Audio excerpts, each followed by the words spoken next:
कविसूर्यनगर कल्याण मंडप ठारे विकास धारा ओडिशा सारा कार्यक्रम अनुष्ठित हो जाइए। कार्यक्रम रे मुख्य अतिथि भाव स्थानीय विधायक प्रताप चंद्र नायक, आस्का विधायक सरोज पाढ़ी, ब्लॉक पीडीओ, तहसीलदार, एवीडीओ, सीडीपीओ जानकी माझी जोग देथिले। समस्त अतिथि एवं समस्त सांबादिक मानक पुष्पगुच्छ और उपढौकन दे सम्मानित करा जायतिला। वीडियो 2 वर्ष रे ब्लॉक रे जहाँ उन्नतमूलक कार्य होईछि ता वर्णना करथिले। तहसीलदार मध्य सेपरि वर्णना करथिले। स्थानीय विधायक भारतीय जनता पार्टी 2 वर्ष पूर्ति अवसर में सरकार जहाँ उन्नतिमूलक कार्य होईछि से संपर्क में अवगत करथिले। जमीपट्टा, गृह योजना, अन्नपूर्णा योजना, अंगनवाड़ी कर्मी को मोबाइल बंटन कार्यक्रम अनुष्ठित होइतिला।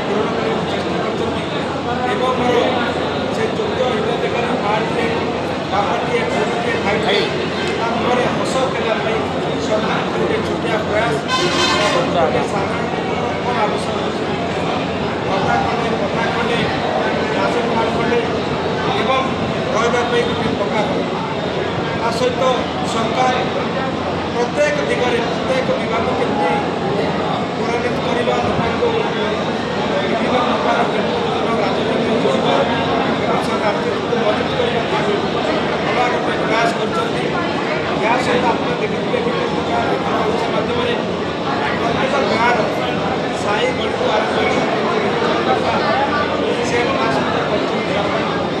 खुशी लगुच आज सरकार आम भागीदारी अच्छु लोकर समस्या कथा जो आम सरकार तुरंत कार्यकारी होती समस्या समाधान करने खुशी सहित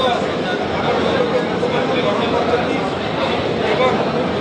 4.5 कोटी जनता जो आशीर्वाद भल पाइबा से आशा कहीं अच्छी निश्चित भाव सरकार पूर्ण करेंगे ये भरोसा आशा अच्छी से आशीर्वाद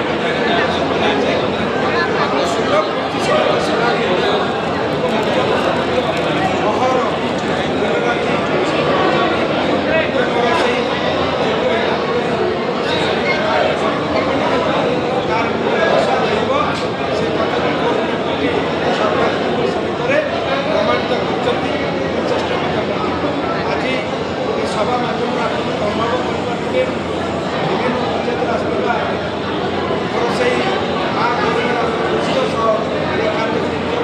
भागीदारी विभिन्न जोड़े मजबूत करने सरकार प्रयास भागीदारी रहा। आगामी दिन में आम राशन कार्ड पता पटा गठन करूँ से अति निकट बचुत सरकार ब्लॉक माध्यम संपादन करूँ लोक आशा अच्छी निश्चित भाव आम चेष्टा कर। गंजाम ज्योतिरंजन गौड़ रिपोर्ट, संघर्ष टीवी।